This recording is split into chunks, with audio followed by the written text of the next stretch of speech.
Welcome back, guys, to another Clash Royale video.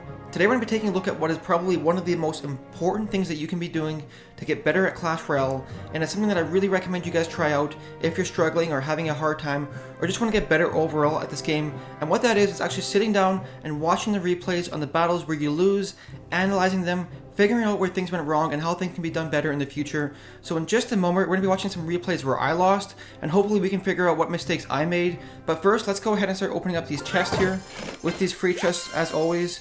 I'm just really looking for some gold and some epic at this point. All of my epics are pretty low level, with the exception of a couple of them. But let's see what we got here, some golden gems. Giant is pretty nice, I use that a lot recently. The Inferno Tower, might be able to upgrade that here pretty soon and do a video on it. 3 Musketeers and some arrows. And finally, with the last chest we have here, what do we have? Some gold. Royal Giant, one more Giant, that's pretty good. And alright. So here we are with the first replay, guys. Now these replays in this video will be using the different strategies that I use throughout the week. So this one here was using the Giant Witch strategy that I like to use. But right at the start there, he drops his Elixir Pump way in the back. So I'm going to counter with my own Elixir Pump right in the middle, set it up as a defense. Now it is important to note that this guy is a level 9, so he does have a slight advantage over me in this battle here. But right at the start here, we're going to wait to see what he does. He's going to go ahead and drop down the Giant way in the back there. Now right here, I kind of make a mistake. I try and do a slight counter push on the right hand side using some Spear Goblins and some regular Goblins. But I kind of dropped them spaced out where they didn't really get much done there, so it's kind of a waste of 4 Elixir. Now right here, guys, he uses his Princess there. And I kind of use that Fireball to damage that Elixir Pump and that Princess. But as it turns out, that was a huge mistake because I didn't really know what kind of cards he had. And I should have saved that Fireball because right there he dropped that 3 Musketeer combo. And right now I don't have anything to counter that 3 Musketeers. So he's actually going to be able to go in here and take up my 1 tower in his first initial push here. And this is why I say, guys, in a lot of my videos that you have to try and play conservatively for the first little bit. Just trying to figure out what kind of cards they have so you know better how to use your cards. So right there in that opening there, I kind of wasted that Fireball. I should have saved it, and because of that, I lost a tower. So at this point in the battle here, we're going to change our strategy, hopefully. Now that we know he has 3 Musketeers, we're going to try and save our Fireball for that instead of wasting it on the Princess. But right there, he goes ahead and drops down another Elixir Pump way in the back there. We're going to counter with our own Elixir Pump, try and set it up as a defense there. But we set it up closer to our towers because he can drop troops on the other side there. But as we'll see here, he drops some Spear Goblins down that are unfortunately out of reach of my towers. And they're going to get some damage done to the Elixir Pump. And that Elixir Pump is kind of going to be a huge waste because he used 2 Elixir Spear Goblins to pretty much take it out. But right here, he's got his Princess down once again. Now this time we know that he's got the 3 Musketeers, so we're not going to bother using that Fireball just yet. We're going to save it for the 3 Musketeers, guys, and we're going to see right here that I am actually able to make a decent comeback. I've got my Giant going up front here with the Witch in the back and some Spear Goblins. Now right here, I use my Fireball to take care of that Princess, as well as those 3 Musketeers finished off with a Zap. So that was like 14 or 15 Elixir that he spent, which was countered by like 6 Elixir for myself. So pretty big Elixir trade there. Now right now he's got his Princess down once again, but she's distracted by my Giant. So I'm going to go ahead and drop down my Spear Goblins. They'll be able to take her out. Now right now we have a pretty solid counter push going on. We've got 2 Witches with a ton of troops down and some minion board. Now he drops his Princess, but watch this, guys. Right here I use that Fireball. Now I know he has the 3 Musketeers, but at that point in the battle I knew he was pretty low on Elixir. He was trying desperately to defend that tower, and I was feeling pretty confident that he wouldn't be able to build up 9 Elixir for his 3 Musketeers. So that's why I used the Fireball there. But with 5 seconds left, unfortunately we will not be able to take out his right hand tower. So that one mistake at the beginning of the battle really cost us that tower and cost us the game here. Let's go ahead and take a look at another replay, guys. So here we are with the next replay, guys. This one was using the Hog Balloon free strategy that I used a couple days ago. Now it is important to note that in this battle here, it was against a level 10, so he did have quite a bit of an advantage right at the start here. But he drops down his Elixir Pump, so I'm going to try and punish him for that. I'm going to go in with the Hog Rider and some Spear Goblins and drop down the free spell and try and get some damage done to his tower here. Now right here, we are able to get a pretty significant amount of damage done to his tower here. I have my Fireball spell ready. I could have dropped it there to do damage to the tower as well as take care of those Barbarians. But I tried playing conservatively, and I was able to take care of the Barbarians as well as the Archers. He dropped the Minion Horde, and of course I had the Zap ready. So right there, things are looking pretty good. That was a pretty good Elixir trade for ourselves. We have his tower down to 1,000 health. So overall, things aren't looking too bad right now, but it is against a level 10, so he does have the advantage here. So now he drops down the P.E.K.K.A, a level 4 P.E.K.K.A, way in the back behind his tower here. Now here is mistake number 1, guys. I dropped that Hog Rider. He's going to go in there and get a couple hits off on that tower.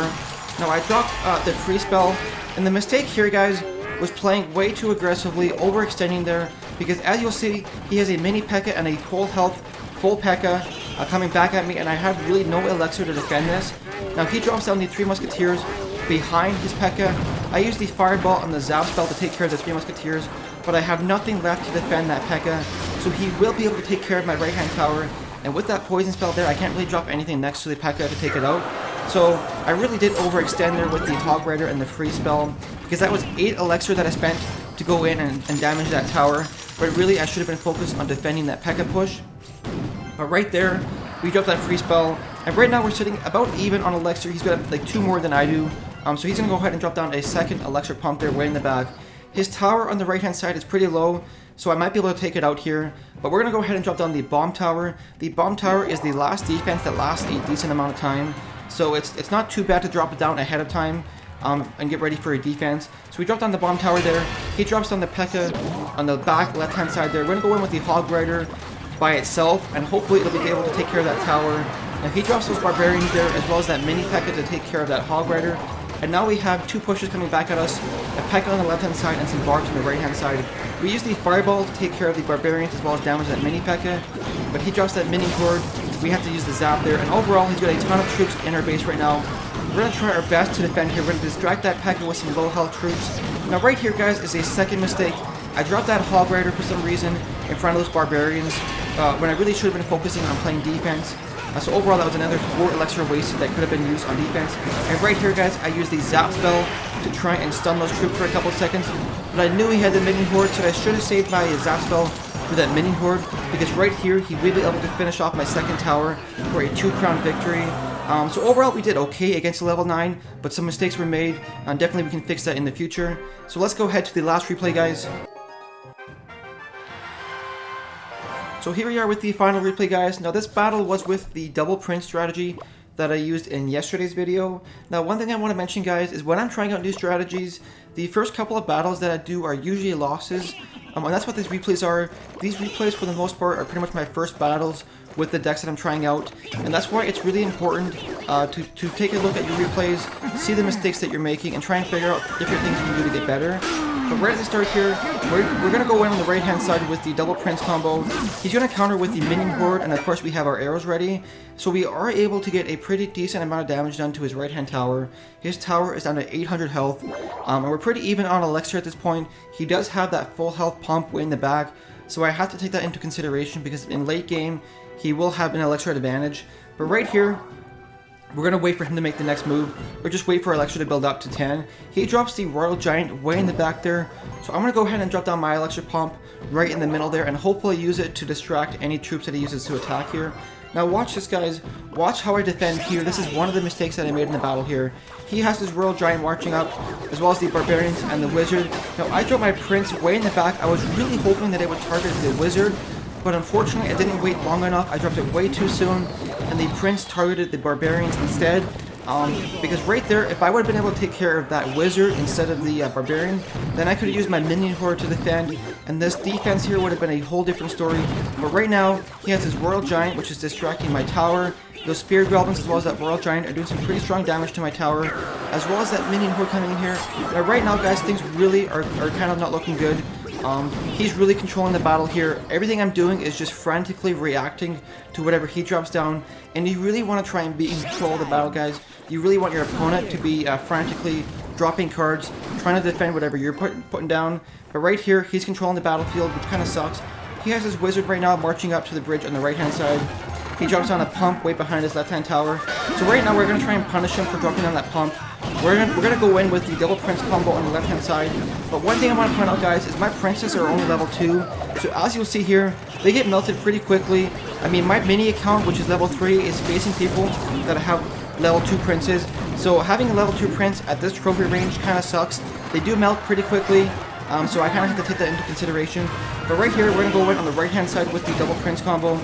He's going to try his best to defend this with some spear goblins as well as barbarians, but my princes will target his tower and be able to take it out, and that will even the score to 1 tower each.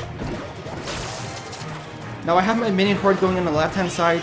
Now my mistake there, guys, was I knew he had the zap spell, so I shouldn't have tried to go in with the minion horde on the left-hand side, because that was a 2 for 5 elixir loss for myself, which gives him the elixir lead, as well as those elixir pumps means he's going to be able to do a pretty strong push from the right-hand side here.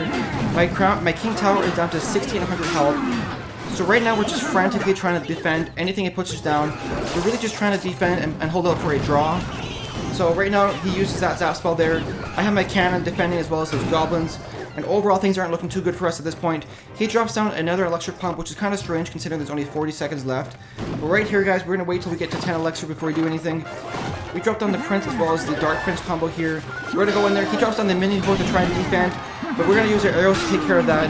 But he does drop down his royal giant to distract my princes, and like I said, those level 2 princes are going to get melted pretty quickly.